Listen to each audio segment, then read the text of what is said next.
देखिए triangles chapter से बहुत ही आसान सा क्वेश्चन है, बशर्ते आपको थ्योरम पता हो तभी आप इस क्वेश्चन को सॉल्व कर पाएंगे। चलिए क्वेश्चन पढ़ते हैं। In triangle ABC, BC equal to AB and angle B equal to 80 degree. एक कोई ट्रायंगल दे रखा है ABC, उसमें BC और AB साइड दोनों इक्वल हैं, एंगल B दे रखा है 80 degree.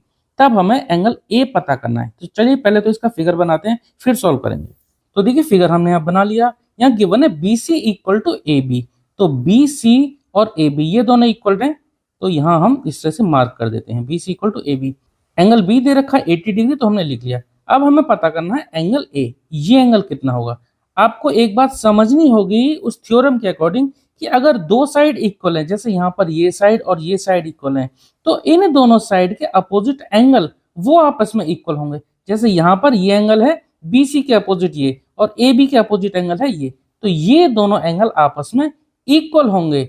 Angle opposite to equal sides are equal, ये यहाँ पर थ्योरम यूज करेंगे। ठीक है, तो यहाँ पर हम लिख देंगे एंगल A इक्वल टू होगा एंगल C के। ठीक है, रीजन क्या होगा इसका, angle opposite to equal sides are equal. ठीक है, यहाँ रीजन हम यहाँ लिख देते हैं, angle opposite to equal sides are equal.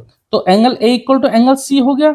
अब देखिए तीनों एंगल का सम कितना होगा, 180 डिग्री। एक ट्रायंगल में तीनों एंगल का सम कितना होता है, 180 डिग्री। तो हम यहाँ लिख देते हैं, now angle A plus angle B plus angle C equal to 180 degree. चाहो तो आप यहाँ ब्रैकेट में रीजन लिख सकते हो, angle sum property in A triangle.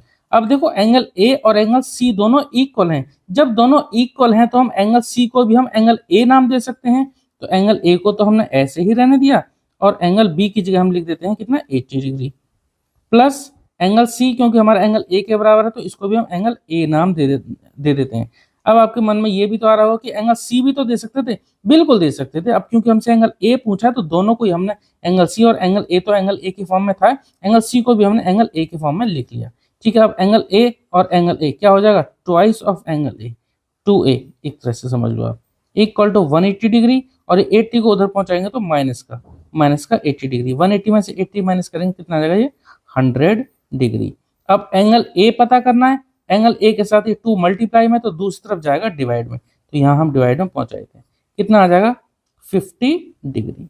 यही तो हमसे एंगल पूछा था, एंगल A हमसे पूछा था, तो देयरफॉर हम यहाँ लिख देते हैं एंगल A आ गया हमारा 50 डिग्री। ठीक है, तो क्वेश्चन हमारा कंप्लीट हो गया। उम्मीद करता हूँ ये आपको समझ में आया होगा। अगर आपको कोई डाउट है तो प्लीज आप कमेंट सेक्शन में जरूर पूछना। ठीक है, चलिए मिलते हैं नेक्स्ट वीडियो में। Okay, thank you.